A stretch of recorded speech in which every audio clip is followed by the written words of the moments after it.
Tu es en recherche d'acquisition d'une propriété en Thaïlande et tu te demandes quels sont les différents titres de propriété qui te sont offerts en tant qu'étranger pour faire un achat en Thaïlande, alors regarde cette vidéo jusqu'à la fin car on va voir toutes les différentes possibilités pour que tu puisses acheter ton bien, ta propriété en Thaïlande sans faire de mauvais choix sur le titre de propriété. Ok, donc on va démarrer par voir les différents titres de propriété pour l'acquisition d'une villa ou d'une maison en tous les cas, et ensuite on verra également pour tout ce qui est condo. Ok, donc pour l'achat d'une villa, il faut distinguer deux choses. Il faut distinguer qu'est-ce qu'un leasehold et qu'est-ce qu'un freehold. Ok, un leasehold, ça va être un bail, en l'occurrence de 30 ans, qui va être renouvelé jusqu'à 2 fois, donc pour avoir un maximum de 90 ans de bail au total. Ok, pourquoi je vous explique ça? Tout simplement parce qu'un étranger n'a pas accès au terrain en son nom propre. Okay, on va avoir le droit d'avoir en nom propre le bâtiment, la propriété, mais pas le terrain. Donc on va vraiment dissocier les deux. D'un côté on a le terrain, d'un côté on a la propriété, les murs, quoi. Okay, donc la première possibilité, c'est l'achat en nom propre, tout simplement. On ne veut pas se casser la tête. C'est la méthode la plus facile, donc c'est l'achat en leasehold. Donc en fait, on va avoir notre bail de 30 ans renouvelable 2 fois, donc notre bail de 90 ans au total sur le terrain. Et ensuite, on va avoir ce qu'on appelle on peut même rajouter foreigner freehold sur la villa. Donc en fait, c'est un titre de propriété en son nom propre pour les étrangers. Okay, donc on va avoir ce bail entre nous et le terrain, et ensuite on aura directement la propriété en nom propre. Okay, ça c'est ce qu'il y a de plus simple, c'est ce qui a le moins coûteux, et l'enregistrement est clair et facile. Par contre, à savoir que le bail n'est pas garanti par la loi pour sa reconduction. Okay, donc il faut savoir qu'on peut le reconduire 2 fois comme on le disait à l'instant, mais il y a des procédures à faire au bout de 30 ans, qui ne sont pas forcément très compliquées, mais il faut le garder en tête que c'est tous les 30 ans qu'il faut faire cette reconduction du bail. Ensuite, on a la deuxième possibilité, on peut acheter avec une entreprise thaïlandaise. Alors pourquoi on achèterait avec une entreprise thaïlandaise? Tout simplement parce qu'on aimerait avoir le terrain entre guillemets en son nom propre. On aimerait avoir le contrôle sur à la fois la maison et le terrain. D'ailleurs, c'est vrai qu'il y a des personnes pour le leasehold, donc la première possibilité, qui vont se dire bah ouais, j'achète une propriété, pourquoi j'aurais le droit d'usage seulement de 30 ans du terrain, enfin mais si c'est renouvelable jusqu'à 90 ans, mais nous voilà, en tant que Français, on achète, en général on a le terrain et la maison, ça va de soi, sous notre nom, et on ne se pose pas de questions de est-ce que j'ai un bail, etc. C'est juste que voilà, le cadre légal en Thaïlande, il est fait comme ça pour les étrangers. À savoir que quand vous achetez, vous achetez en connaissance de cause. Il y a des personnes pour qui ça leur convient très bien. Peut-être que c'est des personnes qui sont assez âgées. Ils ne se projettent peut-être pas dans 30 ans, 60 ans ou encore moins 90 ans. Il y a des personnes également qui achètent pour l'investissement et savent très bien que le minimum, le bail minimum sera de 30 ans, encore une fois avec la reconduction possible jusqu'à 90 ans. Mais imaginons qu'on compte essentiellement 30 ans, après peut-être 8-10 ans de location de la propriété, on aura remboursé notre achat, et en fait on va continuer de voir cet investissement comme un investissement pur et dur. Donc on a encore 20 ans pour que cet investissement nous fasse de l'argent, et avec la possibilité de renouveler encore une fois. Donc il y a également cette possibilité à prendre en considération. Deuxième étape, donc l'achat avec une entreprise thaïlandaise. Donc là en fait on va ouvrir une entreprise thaï, parce que pour le coup, pour l'achat d'un terrain, pour l'acquisition d'un terrain, vous avez deux possibilités. Soit vous êtes thaï, donc vous avez un passeport thaï, donc là vous avez accès au terrain en nom propre, ou ensuite vous avez également la possibilité d'avoir une entreprise thaïlandaise qui elle est considérée comme étant une entité thaï et qui va pouvoir en fait tout simplement posséder et recevoir le terrain. Donc là vous pouvez mettre à la fois le terrain et la propriété, la maison, directement sur l'entreprise. Donc en fait ensuite après vous avez les parts de l'entreprise, c'est votre société, et cette société détient le terrain et la maison. Voilà, aussi simple que ça. Après il faut savoir que méfiance, parce que à savoir je pourrais faire une vidéo d'ailleurs juste pour ça, mais pour la création d'une société, il faut savoir que 51%, on va faire ça comme ça, 51% des parts de l'entreprise doivent être possédées par une personne, enfin par des tailles tout simplement. Donc ça peut être plusieurs tailles, ça peut être une personne taille, peu importe, ça peut même être une autre entreprise thaïlandaise, en tout cas une entité taille qui va avoir 51% des parts Et vous, ensuite, en tant qu'étranger, maximum, même si vous êtes plusieurs ou tout seul, le maximum qu'un étranger peut obtenir d'une entreprise, c'est 49% des parts. Ok. Donc, ce qui veut dire que si vous voulez être dans cette configuration-là, il va vous falloir un associé taille de l'entreprise qui va au moins avoir 51% des parts. Ou encore une fois, vous pouvez très bien avoir 3 associés taille, ils se partagent les parts, etc. Donc, c'est là où des fois, il y a certaines dérives qui se font. Je peux les nommer, il faut faire juste attention quand on fait ça. Parce que des fois, ça n'empêche que c'est pas non plus 100% légal, donc vous pouvez également avoir des problèmes par la suite. J'ai jamais vu personne à qui c'est arrivé pour le moment, mais voilà, faut le savoir avant de prendre des décisions. C'est que les nominees, donc les prête-noms, sont illégales en Thaïlande. Okay, donc si en fait on cherche un prête-nom pour obtenir ces 51%, il faut savoir que voilà, beaucoup de personnes le font, hein, pour être honnête, mais voilà, c'est interdit par la loi d'avoir un nominee, un prête-nom. Donc ensuite, si vous êtes marié à une Thaïlandaise, vous pouvez tout simplement la mettre ici, ça serait très bien. Si vous avez un ami avec vous que vous connaissez très bien et qui veut faire partie de l'entreprise, pourquoi pas également. Mais voilà, il ne faut pas que ça soit non plus une personne que vous ne connaissez ni d'Adam ni d'Ève et qu'en plus de ça, cette personne a un maigre salaire peut-être de 10 000 bahts par mois et fait partie de 50 entreprises thaïlandaises. Ça va paraître un peu gros et là, vous allez peut-être droit dans des problèmes. Okay, donc, il faut faire attention. En général, on voit ça avec l'avocat directement, voir quelle est la meilleure stratégie pour votre cas. Mais voilà, donc ça dépend vraiment des cas. Il n'y a pas de légal ou pas légal, grosso modo, sur la solution numéro 2. Ça va juste dépendre de comment vous allez configurer l'entreprise. Ensuite, la 2.A, pourquoi j'ai mis un A et pas un 3, c'est qu'en fait, on peut être plus ou moins dans la même optique d'avoir une entreprise taille, mais ce coup-ci, on ne va pas mettre le terrain et la maison sous l'entreprise, mais en fait, on va dissocier les deux. Donc, ce qui veut dire qu'on va pouvoir mettre, par exemple, le terrain sous l'entreprise thaïlandaise, parce que c'est le terrain, encore une fois, avec lequel on n'a pas la possibilité de l'avoir en nom propre. Donc, on va mettre ce terrain sous l'entreprise thaïlandaise, et par contre, on va mettre la villa, la maison, sous son nom propre, parce qu'on peut avoir un freehold sur le bâtiment. Donc, l'avoir en nom propre. Donc, en fait, on va juste dissocier les deux, ce qui veut dire que le terrain sera sur notre entreprise thaï qu'on aura créé, et ensuite cette entreprise taille va faire comme ici un contrat de leasehold vers nous, un contrat de 30 ans pour l'utilisation du terrain, ce qui vous donnera la possibilité d'avoir accès à la villa, etc. Sauf que forcément ça vous garantit que vous allez pouvoir faire la reconduction suivante de 30 ans supplémentaires jusqu'à 90 ans parce que c'est votre entreprise. Voilà. Mais c'est juste que c'est plus sécurisant de dissocier les deux. Au moins, vous avez quelque chose qui est sous votre nom et vous avez autre chose. La deuxième possibilité, c'est d'avoir l'entreprise taille qui va recevoir le terrain. Donc, c'est également une possibilité. À savoir également que pour une entreprise thaïlandaise, l'avantage également, c'est que en cas d'héritage, vous allez pouvoir tout simplement transférer les parts de l'entreprise à la personne concernée. Si c'est un leasehold, on ne peut pas. En troisième étape, on a la possibilité de faire ce qu'on appelle du leasehold plus BVI. Alors BVI, c'est quoi? C'est pour British Virgin Islands. Donc en fait, c'est une entreprise offshore qui va vous permettre tout simplement d'avoir ce qu'on appelle un lease sécurisé. Je peux même peut-être le rajouter plutôt là, mettre lease sécurisé. Ok, hop là. J'ai mon clavier qui est configuré en anglais, donc des fois c'est un peu plus compliqué de mettre des accents. Tac, voilà. Un leasehold qui est un leasehold sécurisé plus BVI. Donc, pourquoi sécurisé? Parce que là, le désavantage qu'on a dans l'option 1, c'est que c'est pas une reconduction obligatoire. Les 30 ans pour avoir les deux autres, pour la reconduction automatique du bail. 30 ans plus 30 ans plus 30 ans. Tous les 30 ans, il y a une démarche administrative à faire. Donc, là, l'avantage, c'est qu'en fait, on va sécuriser le leasehold pour être sûr qu'on va avoir la possibilité de la reconduction des 30 ans supplémentaires. Comment? Tout simplement en ayant cette entreprise offshore et en ayant des parts dans l'entreprise offshore. Donc comment ça se goupille cette histoire?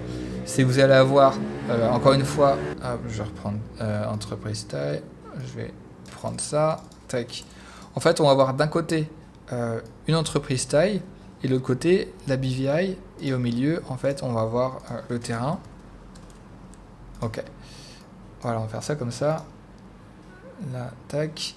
Donc là, on a le terrain, et le terrain va être possédé tout simplement à, c'est un exemple, 51% 51% par une entreprise thaï et les 49 autres pourcents par une entreprise en British Virgin Islands, donc une entreprise offshore à 49%. Pourquoi on va faire ça? D'ailleurs, ça à savoir que c'est souvent, dans cette configuration-là, généralement c'est un promoteur qui vend ses propriétés et qui possède le terrain sous une entreprise, donc par exemple une entreprise thaï et également une entreprise avec une BVI, mais ça se fait pas régulièrement. Si c'est juste un terrain seul, ça va être un peu plus compliqué à mettre en place. C'est faisable, c'est juste un peu plus compliqué. Souvent ça se fait quand c'est un développeur, parce qu'en plus il y a une société qui est legit, une société qui est en place, avec un antécédent, etc.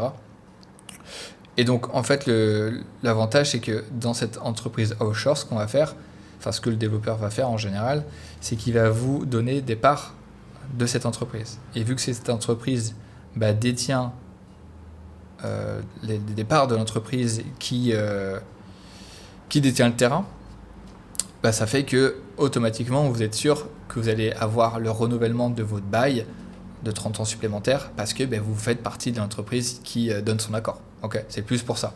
Et en fait, la villa, ensuite, vous allez l'avoir en nom propre. Donc, ça va être la même configuration que la une.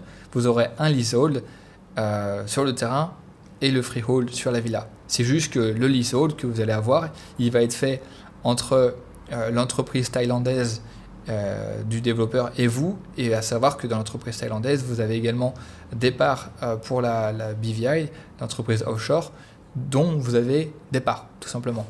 Donc, quand c'est comme ça, c'est top. Vous pouvez d'ailleurs, je pourrais même mettre un 3.A, c'est que vous pouvez très bien également avoir un développeur qui vous dit, développeur promoteur, c'est pareil pour moi, un promoteur qui vous dit, je te fais un leasehold entre le terrain et ton nom propre, et en fait, l'entreprise thaïlandaise qui a le terrain, je te donne également des parts. Donc ça peut être ça. Ça peut être également un combo comme ça. Donc dans ce cas de figure, question d'héritage, là ça marche également pour le freehold parce que tout type de propriété en freehold a le droit de transmission pour l'héritage. Et ensuite, pour la BVI, c'est pareil, si vous avez des parts dans une entreprise, que ce soit entreprise thaïlandaise ou offshore, vous avez également la possibilité de mettre ça en place. Ensuite, vous avez l'étape de usufruit. Donc ça, je ne l'ai jamais vu. Donc je vais parler parce que je vois comment ça fonctionne. Par contre, j'en ai jamais eu, j'ai jamais eu le cas jusqu'à maintenant. Ça fait 4 ans que j'exerce, que j'ai l'agence immobilière, à l'heure où je vous parle. Mais voilà, donc ça reste quelque chose qui est assez rare. Donc l'usufruit, c'est juste qu'en fait, on va vous permettre une personne taille qui possède une maison et le terrain va vous donner en fait un droit d'utilisation de la propriété que vous pouvez très bien exploiter pour y vivre ou même pour faire des revenus locatifs. Et par contre, à la mort de l'usufruit, vous allez, le contrat va se stopper. Donc ça peut... moi, ça me fait un peu peur. Ça me ferait peur que ça pousse certaines personnes à faire en sorte que vous disparaissiez un peu trop tôt pour que le contrat s'arrête. Donc voilà, j'ai jamais eu ce cas-là. Si vous connaissez quelqu'un qui a mis ça en place, si vous avez un retour d'expérience, je serais vraiment intéressé de l'avoir en commentaire. Je prendrai le temps de le lire. Donc voilà, pour le côté achat d'une villa. Si vous avez des questions par rapport à ça, n'hésitez pas également de me les mettre en commentaire. Je prendrai le temps de vous y répondre. Également, si tout ce qui est achat de propriété en Thaïlande ou à Phuket, peu importe, vous intéresse, n'hésitez pas à vous abonner à la chaîne parce que je vais faire de plus en plus de contenu pour vous montrer qu'est-ce que vous pouvez obtenir en Thaïlande, notamment surtout à Phuket. Et également, je vais vous donner pas mal de conseils lors de l'acquisition d'une propriété en Thaïlande, ou de revente, ou même de rénovation, etc. Okay, donc si vous voulez manquer aucune vidéo, je vous invite à cliquer sur le bouton à vous abonner.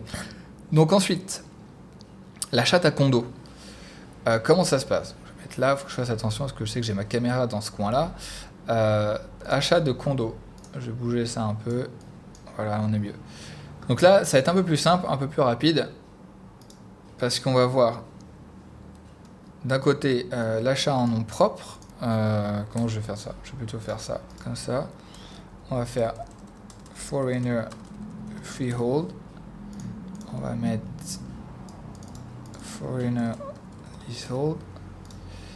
Et on va faire entreprise thaïlandaise. Ok, c'est les 3 cas de figure qu'on va avoir pour un condo. Bon, à savoir que pour les condominiums, on a la chance en tant qu'étranger d'avoir la possibilité d'avoir l'intégralité du condo en nom propre. Donc on va appeler ça un foreigner freehold. Donc ça, il faut savoir qu'il y a des conditions par contre. La condition, c'est que 49% de la superficie du condo, donc chaque étage, peuvent profiter d'un foreigner freehold, donc d'un titre de propriété en nom propre à 100%, à vie, et également transmissible en cas d'héritage. Donc 49% au départ. Qu'est-ce qui se passe si on a dépassé le quota, parce que c'est tout simplement un quota. Si tous les quotas des foreigner freehold sont utilisés, les deux autres options, c'est celle-ci. Ça va être le leasehold ou l'entreprise thaïlandaise. Le leasehold, tout simplement, on va encore avoir comme pour le schéma de la villa, on va avoir un leasehold, donc un bail de 30 ans sur le condo, renouvelable 2 fois jusqu'à 90 ans. Voilà, ça va être la deuxième possibilité. La troisième possibilité, c'est de mettre en place, de créer une entreprise thaïlandaise, parce que quand il n'y a pas de foreigner freehold, qu'est-ce qu'il y a en l'occurrence? Il y a de l'autre côté, je vais mettre ça ici, il y a un Thai freehold. Comme tout à l'heure, Thai freehold c'était pour tout ce qui était terrain. Mais voilà, un Thai freehold, c'est juste qu'un Thaïlandais peut avoir, n'a pas de limite de quota pour l'achat en nom propre d'un condominium. Donc là, je vais mettre Thai freehold, c'est 51%. Et ce qui se passe, c'est que quand vous avez le quota qui est terminé ici, vous allez pouvoir avoir le leasehold sur n'importe quel montant du pourcentage de la superficie restante. En cas d'entreprise thaïlandaise, on va par exemple créer l'entreprise thaïlandaise et on va pouvoir obtenir directement un Thai freehold. Enfin, là j'ai mis 51, c'est plus que... C'est limité en soi, un Thai freehold. C'était juste pour comprendre la question de quota. Donc l'entreprise thaïlandaise, on va créer l'entreprise thaïlandaise et cette entreprise, comme on le voyait tout à l'heure, va en fait acquérir le condominium. Ça se fait de temps en temps si on veut vraiment avoir un condo et qu'il n'y a plus de quota pour le foreigner freehold. Moi perso, je comprends pas pourquoi je m'embêterais à faire ça, parce que en tant qu'étranger, en tant que Français, j'ai la chance dans un condo, dans une résidence, d'avoir la propriété en nom propre. Donc si une propriété n'est pas disponible, il n'y a plus de quota pour le foreigner freehold, en fait, moi perso, je me dirais juste, je vais pas acheter maintenant et on verra pour faire l'acquisition dans une autre résidence. Après, ça veut pas dire que ça c'est figé à vie. Ça veut dire que des fois, il y a peut-être une personne qui va revendre son bien et qui va pas le revendre à un étranger, mais qui va peut-être le revendre à un Thaï ou une entreprise Thaï ou peu importe. Et donc là, s'il n'y avait plus de quota auparavant, peut-être que maintenant le quota va être de nouveau disponible parce qu'on sera inférieur à 49% de la superficie. Et donc là, je pourrais très bien acheter en freehold. Okay, on peut peut-être également commencer en leasehold et par contre, dès qu'on a la possibilité de switcher, de bifurquer sur du freehold quand il y a un quota qui se libère, il y a également la possibilité, c'est à voir avec le développeur. Et des fois, l'entreprise Thaï, on pourrait se dire pourquoi on s'embête franchement à avoir une entreprise thaïlandaise pour acheter un condo, etc. C'est juste qu'il y a des personnes qui ouvrent une entreprise thaïlandaise et pour faire l'acquisition de plusieurs biens en même temps, c'est également une possibilité. Okay, donc voilà, on a vu tout simplement les deux cas de figure, l'achat d'une villa, donc c'est villa ou maison, peu importe, et l'achat d'un condo. Ensuite, je pourrais très bien rajouter achat d'un terrain, mais en fait, ça va être, on l'a déjà vu ici, grosso modo, si c'est l'achat d'un terrain, c'est juste que si vous n'êtes pas Thaï, si vous n'avez pas une épouse Thaï ou peu importe, vous allez devoir avoir une entreprise thaïlandaise, en tout cas, qui, elle, va recevoir le terrain. Voilà, je pense qu'on est bon pour cette vidéo. On a vu pas mal de choses, j'espère que j'ai été suffisamment clair. Des fois, c'est assez compliqué de remettre des mots sur le sujet. Pour des personnes qui n'ont peut-être aucune connaissance encore. À savoir également que la plupart de mon vocabulaire est en anglais, les 3/4 de mes clients aujourd'hui sont plutôt anglophones, donc j'ai pas mal de termes qui ne me reviennent pas forcément en français ou qui prennent un peu plus de temps. Donc voilà, si vous avez des questions en tout cas, n'hésitez pas à me les poser en commentaire. Je vais également remettre le lien de mon agence, du site de mon agence, pour que vous puissiez consulter si vous le souhaitez. Et vous aurez également accès à un lien pour un formulaire de contact, pour m'expliquer votre projet si vous en avez un. Donc je vous dis à bientôt dans une prochaine vidéo et je vous remercie d'avoir regardé jusqu'au bout. Ciao.